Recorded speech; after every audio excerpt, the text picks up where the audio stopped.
Welcome back, everyone, to Beach Access. And I get to say welcome back because if you missed our preview of AVP Huntington, you can go back and watch it. I'm Travis Mewhirter, joined by my good friend and fellow co-host, Kyle Friend. AVP Huntington just wrapped up. And before we get into what actually happened, a huge hats off to the AVP, put on a phenomenal opening event to the AVP season. Huntington Beach always delivers, and it's so good to see crowds back. You know, Friday, packed house on the side courts, packed house stadium court. Stadium court was sold out. They were ticketing for stadium court, sold out the entire weekend. The beer garden was popping all weekend. And so the AVP put on a fantastic product, had a great time all weekend. Now, as for the action on the court, Crabb and Taylor Sander, some of the best volleyball I've ever seen them play. I mean, Kyle, you've known Taylor Crabb for a long time. Have you seen anything like that from the Bug? I mean, just close to perfect volleyball, Travis. And they just look dialed. And they said it in their post-game interview. They've had a long time to prep, and they've prepped really well. And Evie Matthews, new coach, kind of refining their system a little bit. And they just looked calm, focused, and they just took it to teams. They didn't drop a single set this whole tournament long. Just machines throughout Huntington Beach. It was really impressive to watch. Machines. 10 sets up, 10 sets down, 5 straight matches won with a total point differential of 48. 48 in 5 matches. Unbelievable. Their winning margin was just obscene. They're the only team in the entire tournament who didn't drop a single set, only team in the entire tournament who didn't drop a match. So phenomenal performance from the Taylors, who clinched the first spot for the Fall League. And it's cool to see the Taylors talk about the league. Yeah, they're excited about it. We're going to the league, baby! Yeah, boys in the league. We gotta be there. Come on. They're pumped, right? The post-game interviews asking about this tournament and what they're looking forward to. The league, baby, the league. That's all they were talking about. They clinched their spot into the league. And like we talked about, in these next tournaments for them, they're going to be playing free, right? So for the rest of the league, the rest of the team that's looking to clinch their spot into the tour, into the league, they have to play the Taylors, who are free, and they already have a spot in the league. So it's cool, and AVP has done a great job promoting that, and they've gotten the players on board, and the fans are excited, right? The fans are excited. There's an energy, there was a buzz this weekend, I think, because it's the first event of the year, but also because of this new format, the tour coming up. I mean, it's really exciting. And it was cool to hear Taylor Crabb saying, I haven't been nervous in a long time. I haven't felt nervous in a while. He said on Friday, our first couple matches, there were a lot of nerves because we know how much is on the line with the league. And this is such an important tournament for them to win because it's, like we said in the preview, it's the only one that's not going to be fully loaded. Right. So they wanted to take advantage of a slightly diluted field, even though that doesn't mean a whole lot. I mean, as you know, you played. You got teams coming out of the qualifier getting wins. You got Alvaro Fio coming out of the qualifier. And Olympians coming out of the qualifier here. Nobody is safe. No one's safe. Top to bottom, this was a very tough tournament. You talk to anybody who played, and it felt like anyone could have beaten anyone, on the men's side especially. And you talk about the depth of the men's side, which both Taylors touched on their post-match interviews. But then you look at the women, Kyle. So Melissa Humana-Paredes and Brandie Wilkerson getting their first AVP win since Miami of 2023 had to knock off Kristen, Nuss, and Taryn Kloth in a rematch of the quarterfinals. Interesting note is that both finals were actually quarterfinal rematches. Taylors knocked off Sean Cook and Cody Caldwell back-to-back. Tough to beat a team twice. Good on them. And then Mel and Brandie responded from a wild quarterfinal, ups and down, topsy-turvy, mercurial affair in that quarterfinal. Responded from that loss. Got the dub, and so they are now clinched in the league. But Kyle, this women's side of the AVP, you have 3 of the top 5 teams on the planet here on the AVP Tour. How lucky are fans here in Huntington Beach, here in the States, but you don't need to travel halfway across the world to see the quality, the caliber right here in our backyard. I mean, you're seeing Olympic medal quality matches here at AVP in the quarterfinals, in the semifinals. Like, it is truly a gift. AVP is so stoked. I mean, as a fan, I'm stoked as a player. It's exciting to see, and that's one of the big storylines, I think, as we talked about Alix and April kind of passing the torch along to these younger squads who are coming up. We got a treat to see Alix and April, the 18, back in action, and they played some good volleyball. Alix was second in hitting percentage, I think, for the tournament. For someone who, this is her first tournament back since 2019. Well, she played the Paris Sweet 16s, played world champs, but first AVP. First AVP back. And so the women's side was stacked, and the fans got treated to such amazing volleyball. And, how lucky are we? And here's how loaded the women's field is that it was kind of a moment where I was looking at the bracket and I thought, all right, so you have Kristen and Taryn, you have Kelly, Cheng, Sara Hughes, you got Mel and Brandie. You actually want to be on April and Alix's side? Is that for real? That's how good the women have gotten. And as you mentioned, it felt like kind of a moment to me that there might have been a passing of the torch. April has been at the top of the women's game since 2012, right, when her and Jen Kessie were running the world. And then Alix Klineman came in, was one of the most dominant presences on the AVP. But now it feels like there's been kind of a shift as April and Alix entering a new phase of their lives and their careers with motherhood. And then you have Kelly, Cheng, Sara Hughes, the world champs. Mel and Brandie, number 5 team in the world. Yep. Kristen, Taryn, number 2 team in the world. All of them are favorites to win Olympic medals. And then you have youngsters. You got Jaden Whitmarsh, Devin Newberry, taking the A team to 3 out of the qualifier. You got Deanna Kraft and Lexi DeBerg playing great. You got Therese Cannon and Megan Kraft taking down the A team. And it's this new wave of talent. And there's no true face of the AVP on the women's side. There's just a bunch of brilliant faces. Brilliant. Tons of talent all across the board. And kudos to our college system who's prepping these athletes at a young age and getting all these quality reps early on. So when they get to this level, they're ready to go. They're ready to compete. I mean, Kristen and Taryn only in college just a few years ago, number 2 in the world. In the world. Wild. And it still blows my mind because Taryn was indoor, transfers to LSU, has only been playing beach volleyball since 2019. And another newcomer to the beach that we would be remiss if we didn't mention, Kylie DeBerg.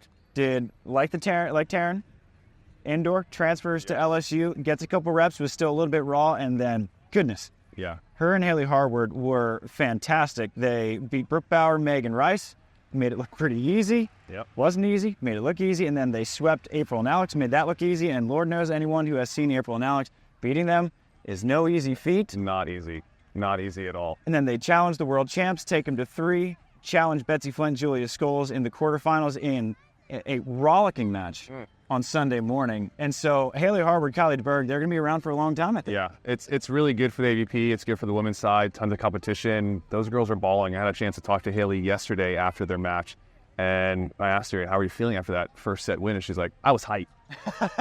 I was hyped. And as she should be, because they're really playing good. This is their first AVP tournament together. Kylie got her serve going. I think this sand was helpful. You know, she can jump around, both of them. Kylie and Hailey. Hailey's so fast defensively, right? She's fast on the deep sand in the South Bay, but she's even faster here, and that is a scary sight to see. She's flying around over here, and if Kylie dialing in that ball control, getting that serve going, the option, the blocking, she's a physical force at the net. So I'm excited for those two athletes, and I think they had a great tournament. And we'll have to keep track. We'll keep stats of how often that we call it Kylie and Hailey. We're at 1. We're at 1 so far. Second video of the season, we're at 1 so far for that. Now, speaking of stats and some notable numbers. Yes. Got a couple numbers I want to break down. So I'm going with number 2.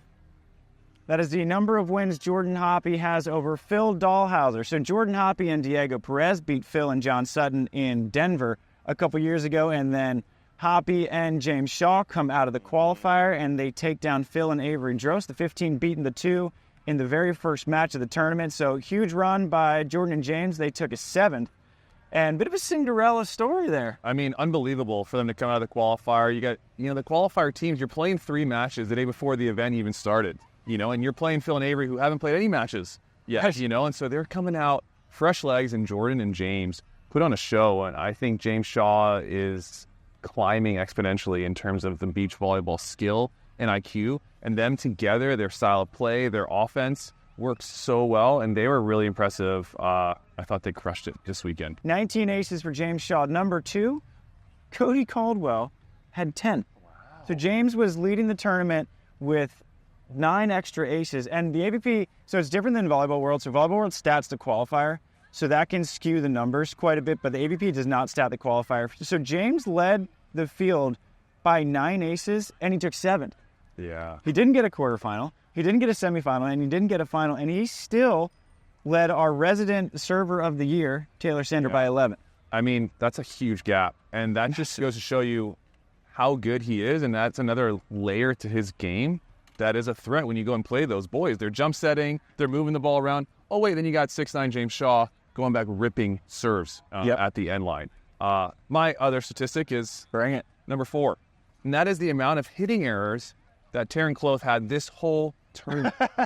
Not just one match, this whole tournament. She was going into the finals with only 1 hitting error on the tournament. She ends the tournament with only 4 hits, 546 for the tournament, has 17 blocks for the event. Yes, granted, they didn't take home the championship, but those are crazy video game numbers, so I have 4 errors on the match. I mean, consistent. And what's cool about Taryn, too, is that on the World Tour, Taryn has, I'm going to put this in air quotes, has struggled. So a lot of the World Tour has shifted serving. Everyone served Kristen. They said, well, that's worked awfully. We're not going to do that anymore. Let's try to serve Taryn. And there was a little bit of success with that. Everyone tries Taryn on the AVP. Doesn't work great. Leads the tournament in hitting percentage. So great adjustment. If there was an adjustment at all from Taryn, or if it was just sort of a regression to the mean and figuring it out. But she played fantastic. I'm going with number 0. That is full practices from Julia Scoles and Betsi Flint before taking a 3rd in a fully loaded, completely stacked AVP. So I've had the utmost pleasure of being the assistant coach for Betsi and Julia. I got my coach prop here. It says Coach Travel Money Mewhirter. Shout out to my guy, Triborn. So Betsi and Julia just coming off 2 knee surgeries, one on the left, one on the right. And she hasn't had a fully competitive practice. The one almost fully competitive practice she had against Mel and Brandie on Wednesday, just 2 days before the tournament starts. John Mayer, our head coach, he had to sub in and finish the last game. And what does Julia do? Comes out and just bombs and picks up aces and kills, and she's optioning and bombing away, and they take a 3rd. That's ridiculous. And we just talked about how stacked this women's side is. Yes. And Betsi and Julia, no slouches, right? They're one of the top 20 teams in the world still right now, even though they haven't played a ton of World Tour events.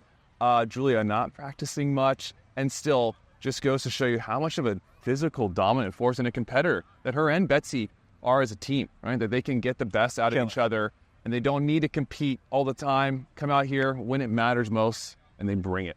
And extra love to Julia Scoles, getting married in an hour from recording this. So Julia wins a thriller over Hailey Harward, One of her not best friends. Hailey Harward, Yeah. and Kylie DeBerg, and then has to forfeit out against Kristen and Taryn in the semifinal.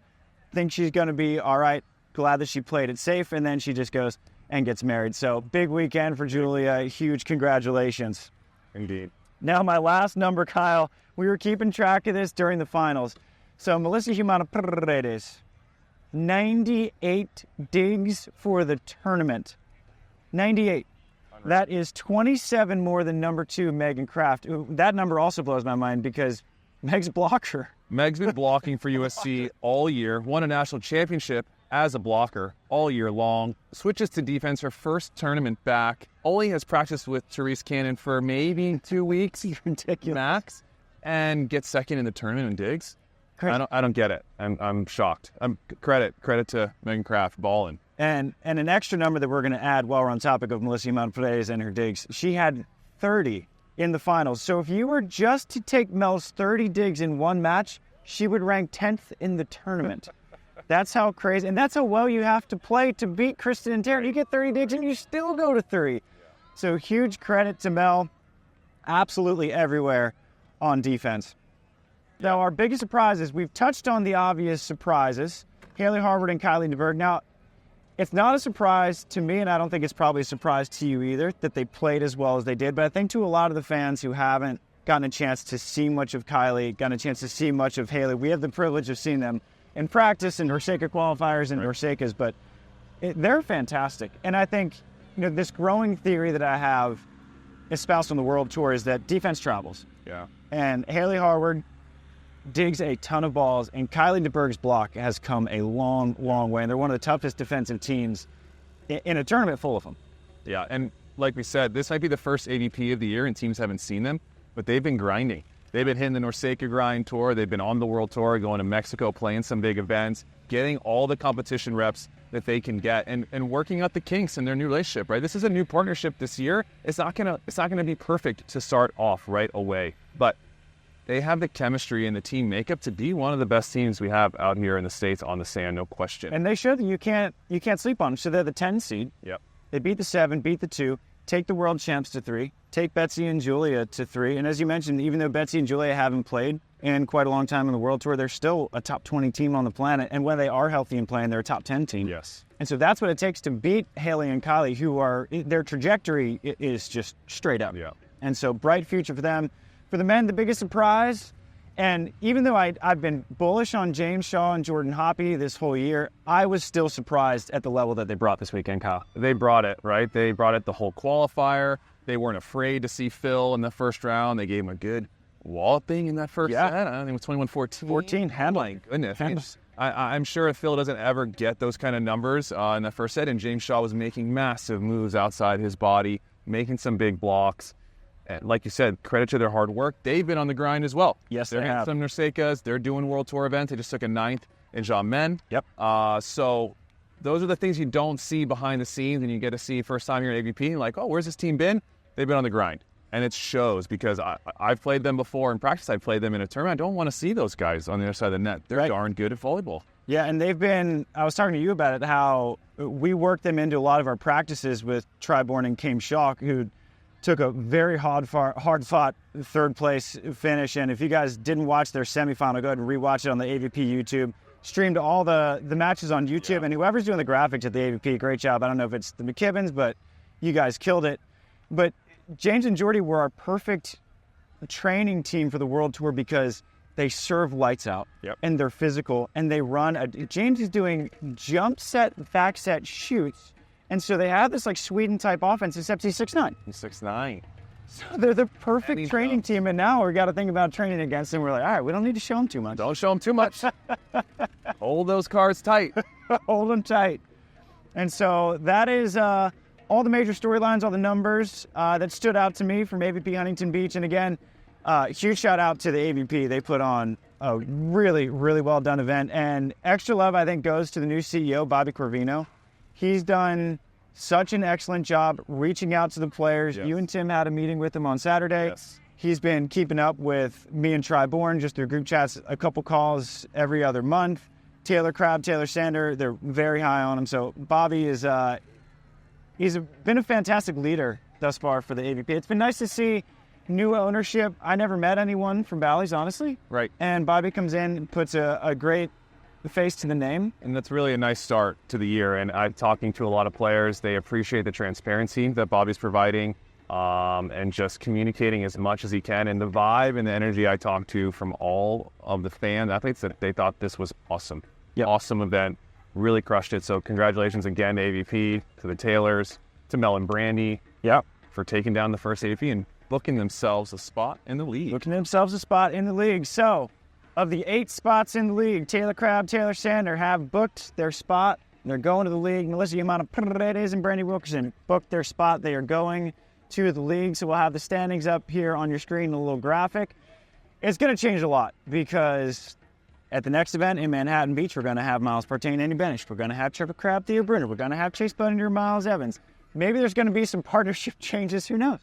3 months. 3 months is a long time to make some changes. Lots of things can happen. So that's the next time you're going to see us on Beach Access. I hope you guys enjoyed it. Again, if you want to see any changes in format, any information you want to see, drop it in the comments.